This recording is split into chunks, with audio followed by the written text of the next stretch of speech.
18ನೇ ಶತಮಾನವು ಭಾರತದ ಇತಿಹಾಸದಲ್ಲಿ ಕರಾಳ ಅವಧಿಗಳಲ್ಲಿ ಒಂದಾಗಿತ್ತು. ಸಾಮಾಜಿಕ ಮತ್ತು ಧಾರ್ಮಿಕ ಕ್ಷೇತ್ರಗಳಲ್ಲಿ ವಿಷಾದನೀಯ ಅವನತಿಯಾಗಿತ್ತು. ಪದ್ಧತಿಗಳು ಮತ್ತು ಸಂಪ್ರದಾಯಗಳಲ್ಲಿ ಅವನತಿಯಾಗಿತ್ತು. ಧಾರ್ಮಿಕ ಸ್ಥಿತಿಗತಿಗಳು ಹದಗೆಟ್ಟಿದ್ದವು.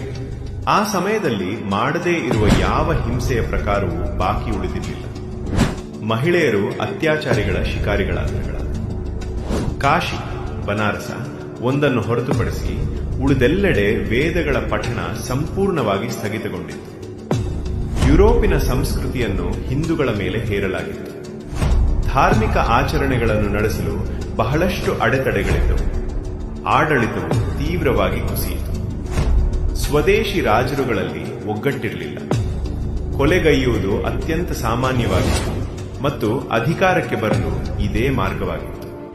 ಭಗವದ್ಗೀತೆಯಲ್ಲಿ ಭಗವಾನ್ ಕೃಷ್ಣ ಅರ್ಜುನನಿಗೆ ಹೇಳ್ತಾನೆ, ಯದಾ ಯದಾ ಹಿ ಧರ್ಮಸ್ಯ ಗ್ಲಾನಿರ್ಭವತಿ ಭಾರತ ಅಭ್ಯುತ್ಥಾನಮ ಧರ್ಮಸ್ಯ ತದಾತ್ಮಾನಂ ಸೃಜಾಮ್ಯ ಪರಿತ್ರಾಣಾಯ ಸಾಧೂನಾಂ ವಿನಾಶಾಯ ಚ ದುಷ್ಕೃತಾಂ ಧರ್ಮ ಸಂಸ್ಥಾಪನಾರ್ಥಾಯ ಸಂಭವಾಮಿ ಯುಗೆ ಯುಗೆ.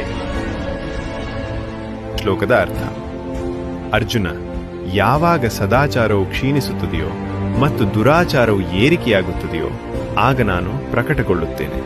ಈ ಪ್ರಕಾರವಾಗಿ ಸಾಕ್ಷಾತ್ ಭಗವಂತನ ಪೂರ್ಣಾವತಾರ ಅಖಿಲಾಂಡ ಕೋಟಿ ಬ್ರಹ್ಮಾಂಡ ನಾಯಕ ಶ್ರೀ ಚಿದಂಬರ ಮಹಾಸ್ವಾಮಿಯ ಜನ್ಮವಾಗಿದ್ದು